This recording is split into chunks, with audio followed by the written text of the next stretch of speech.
Bonjour, je suis Catherine Barlois, coach en bilan de compétences pour Blue Midlife. Après des années comme chef de projet dans la recherche clinique, je suis devenue coach et je vous accompagne pour trouver votre voie professionnelle dès maintenant. Bienvenue dans ce podcast où je partage avec vous, seul ou avec mes invités, des conseils, des expériences, du coaching dans la bonne humeur. Alors, on est parti pour l'épisode du jour. Bonjour à tous et bienvenue sur l'épisode 33 du podcast Blue Mid Voice. Je l'enregistre aujourd'hui en solo avec le thème « Un entretien bien préparé ». Ce podcast, ainsi que les prochains épisodes que j'enregistrerai en solo, sont dédiés à vous aider à décrocher le poste de vos rêves. Si vous souhaitez en savoir plus sur ma démarche, je vous invite à écouter les intros des épisodes 19 et 21. Dans chaque épisode, je vais résumer les informations essentielles provenant des meilleurs podcasts et ressources en anglais sur la recherche d'emploi en les rendant plus accessibles, tout en ajoutant ma propre expérience. Mais avant de commencer, je voudrais vous parler de ma voix. J'avais préparé un petit peu mes notes pour ce podcast il y a à peu près 15 jours, et puis j'ai attendu avant de l'enregistrer, et nous sommes la veille du jour où cet épisode doit sortir, et je me suis dit, il est nécessaire que je l'enregistre, et je me suis réveillée avec cette voix. Donc, voilà, c'est une voix inhabituelle. Donc, si vous me rejoignez aujourd'hui pour la première fois sur cet épisode, écoutez les autres épisodes, la voix n'est pas la même. Donc, je vous souhaite cependant une bonne écoute. Mais avant de commencer, je voudrais juste vous remercier, vous tous, qui êtes de plus en plus nombreux à me laisser des commentaires sur les réseaux. J'en ai pris un qui m'a fait très plaisir, celui de Sarah, qui me dit à propos de l'épisode 31, je pitch, tu pitch. Merci pour cet épisode passionnant. Tous les conseils proposés dans ce podcast peuvent être utilisés en entretien d'embauche et aussi à chaque nouvelle rencontre professionnelle, donc tout le temps. Ça me donne envie de repenser ma manière de me présenter grâce au workbook offert. Merci. Alors, merci à vous Sarah pour votre retour. C'est vraiment ça, vous permettre de trouver les clés qui vous serviront aussi bien dans votre emploi que dans votre recherche d'emploi. Alors écoutez, téléchargez le workbook bonus et dites-moi ce qui vous a aidé. Et donc, nous sommes partis pour l'épisode du jour avec le thème « Un entretien bien préparé ». Je me base pour cet épisode sur les épisodes 274, 262, 296 et 277 du podcast de Lisa Edwards. Autant vous dire que j'ai mené l'enquête pour vous donner le concentré des points à retenir. Et donc on est parti. Depuis le début de ce podcast, tous les épisodes impairs sont là pour vous aider dans votre recherche d'un nouvel emploi. Les premiers étaient orientés sur la gestion des pensées et des émotions, et ensuite j'ai orienté les autres épisodes sur les stratégies de recherche d'emploi. Et donc nous voilà face à ce que vous attendez, l'entretien. Donc la première étape est de bien préparer l'entretien. Tout d'abord, de faire des recherches sur votre futur employeur. Il est important de savoir où vous allez arriver pour prendre une décision éclairée. Lisa explique que faire des recherches sur la culture de l'entreprise et les produits ou services qu'elle propose est crucial. Elle recommande de ne pas se contenter du site web de l'entreprise, mais d'utiliser des sources comme Glassdoor et LinkedIn pour obtenir des informations plus honnêtes, en particulier en contactant d'anciens employés. Elle insiste sur l'importance de parler à au moins 3 personnes pour obtenir plusieurs perspectives et éviter de se baser sur l'expérience unique d'une seule personne. Faire ces recherches approfondies avant de postuler permet d'éviter des entretiens inutiles et de s'assurer que l'entreprise correspond vraiment à vos attentes. De son côté, elle utilise également Wikipédia et DataAxle, qui peut être une ressource coûteuse, mais qui est généralement accessible via une bibliothèque publique. Alors, après recherche de mon côté, DataAxle est un fournisseur de données pour les entreprises locales au Canada et aux États-Unis. Les clients utilisent leurs services numériques pour interagir avec les entreprises locales. Donc DataAxle permet de partager les données d'entreprise sur des plateformes de recherche. En France, nous avons les sites Papers et Société.com par exemple. L'objectif principal de cette recherche est d'identifier les principaux concurrents de l'entreprise et de comprendre sa position dans son secteur. Comme le dit Lisa, il s'agit également de découvrir les différenciateurs de la marque, les attributs uniques qui la distinguent de la concurrence. Alors que le site web de l'entreprise peut fournir des informations sur les produits et services, il peut être nécessaire de chercher ailleurs, par exemple sur les réseaux sociaux. Lisa conseille de faire une recherche approfondie qui inclut des informations sur la culture dans l'entreprise, ses défis actuels, sa croissance, ses nouvelles initiatives, et si elle fait face à des réductions d'effectifs. Ceci pour comparer les qualités de l'entreprise avec ce qui est le plus important pour vous. Les questions à se poser incluent des aspects tels que le secteur dans lequel l'entreprise opère, la viabilité de cette industrie, le mode de croissance de l'entreprise, sa situation financière, la résonance avec la mission et la vision de l'entreprise, la taille et puis la phase de vie de l'entreprise ainsi que sa culture. Lisa conseille même de faire cette recherche avant même de postuler à un emploi, car cela vous permet d'économiser du temps et de ne postuler qu'aux emplois qui correspondent réellement à vos attentes. En outre, cela évite de s'engager dans des entretiens pour des postes qui ne sont finalement pas souhaités. Pour finir, la recherche à propos de votre futur employeur vous permettra d'avoir des questions plus fines à lui poser quand ce sera à votre tour de poser des questions, et également d'interagir plus aisément durant l'entretien lui-même, car vous en saurez déjà un peu plus sur le cadre. Donc maintenant que vous connaissez mieux votre employeur, votre futur employeur, vous allez vous préparer aux questions qui pourraient vous être posées.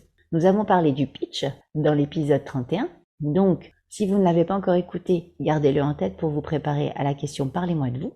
Et concernant les autres questions, Lisa nous propose la méthode CARL, C-A-R-L, Challenge, Action, Résultat, Leçon tirée. D'après Lisa, les questions reposent sur le principe que le meilleur prédicteur de la réussite future est le comportement passé.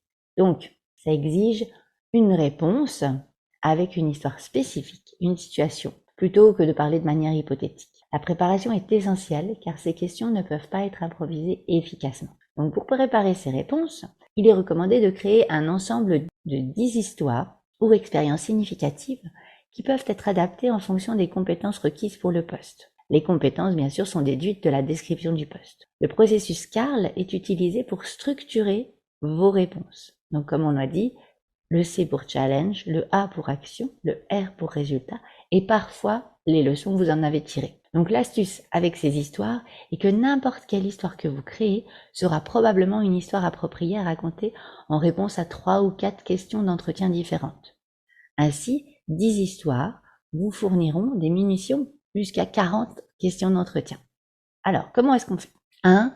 Vous vous constituez un ensemble de 10 histoires ou expériences significatives qui peuvent être adaptées en fonction des compétences requises pour le poste. Vous pouvez par exemple partir de vos expériences et les lier aux compétences du poste, ou à partir des compétences du poste, chercher les expériences de votre parcours qui s'y rapportent. Voilà, ça c'est la première chose. Prenez la description du poste. Ensuite, vous écrivez vos histoires en mettant en évidence les points clés. Vous utilisez la méthode CARL pour structurer vos réponses. C'est vraiment un petit récit que vous racontez. Ensuite, vous faites en sorte de trouver un bon équilibre entre des histoires pertinentes, intéressantes et engageantes pour le recruteur. Et pour finir, vous intégrez éventuellement des leçons apprises dans vos réponses, mais n'en forcez pas l'ajout. C'est pas obligatoire d'avoir une leçon apprise dans chaque expérience. Parfois, ça s'est bien passé, ou parfois, voilà, vous avez rencontré un mur, comment est-ce que vous l'avez contourné, c'est ça en fait. Et ensuite, vous pratiquez autant que possible à l'oral avec un coach ou toute personne ayant de l'expérience dans ce domaine. Voilà, le but, je le répète, c'est vraiment ça. Vous allez avoir des questions un petit peu bateau par rapport à l'entretien. Donc vous vous préparez de façon à avoir autre chose que des réponses bateau. Ce sont des réponses qui se basent sur les compétences attendues pour le poste. Et donc, vous avez préparé tout le contexte autour, c'est-à-dire que vous avez amené vos compétences passées sur le futur de ce poste. Donc voilà, c'était la deuxième étape de la préparation, vous faire un stock d'anecdotes et d'histoires qui viennent étayer votre parcours et vos compétences. Et pour finir, je vous propose de vous attarder sur le langage corporel, également connu sous le nom de communication non verbale. Son importance dans le contexte d'un entretien d'embauche est sous-estimée. Cela peut vraiment faire la différence dans votre entretien. Et selon de nombreuses recherches, si vos paroles et votre langage corporel divergent, un recruteur expérimenté privilégiera souvent le langage corporel. Donc, assurez-vous que votre langage corporel est en harmonie avec ce que vous voulez véritablement dire et laissez à penser à votre sujet. Donc, voici 11 conseils que Lisa donne pour vous aider. Mais je voudrais juste faire un avertissement. N'essayez pas de rentrer dans toutes les cases.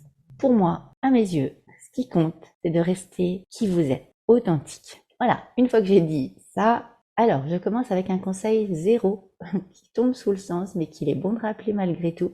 Habillez-vous de manière appropriée. C'est essentiel pour montrer que vous intégrez bien dans la culture de l'entreprise. Et donc, vous avez fait votre petite enquête avant. Et maintenant, les conseils de Lisa. 1. Le sourire. Souriez de manière naturelle et engageante, sans forcer. Un sourire chaleureux peut être très efficace, mais un sourire constant peut sembler un petit peu excessif et donner une impression de nervosité. Voilà. détendez-vous. 2. Le contact visuel. Regardez la personne en face de vous régulièrement et adaptez selon votre personnalité. Le contact visuel est important lorsque l'autre personne parle. Par contre, lorsque vous parlez, vous pouvez avoir plus de latitude pour regarder ailleurs, mais gardez un contact visuel raisonnable. 3. La poignée de main ferme. Donnez une poignée de main ferme, mais ajustée en fonction de votre style personnel. La poignée de main est importante parce que c'est la première chose qui va se passer. Évitez la faiblesse ou la rigidité dans la poignée de main. Tout est une question d'équilibre. 4. La posture. Maintenez une posture droite et ouverte pour projeter la confiance. On va éviter la posture affaissée ou trop en avant ou les épaules de côté, de travers, voilà. Vous vous asseyez tranquillement mais pas rigide. Les mouvements de la tête.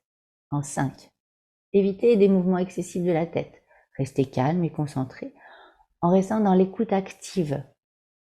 Vous exprimez par des hochements de tête ou des expressions comme « je comprends »,« c'est logique ». Ça montre votre engagement dans la conversation et ça enlève également cette petite idée de nervosité. 6. Les mains visibles. Ne cachez pas vos mains. Cela peut être perçu également comme de la nervosité. Donc 7. Des gestes maîtrisés. Les gestes des mains sont normaux et évitez de trop vous agiter. Ne jouez pas avec vos cheveux, ne cliquez pas votre stylo, ne bougez pas constamment les jambes. Cool. C'est facile à dire, je suis d'accord, et ça fait partie du bonus que je vous ai mis dans mon workbook. Voilà, c'est faire en sorte de laisser de côté la nervosité, qui a le droit d'exister, mais vous l'avez lâché avant d'arriver à l'entretien. L'alignement.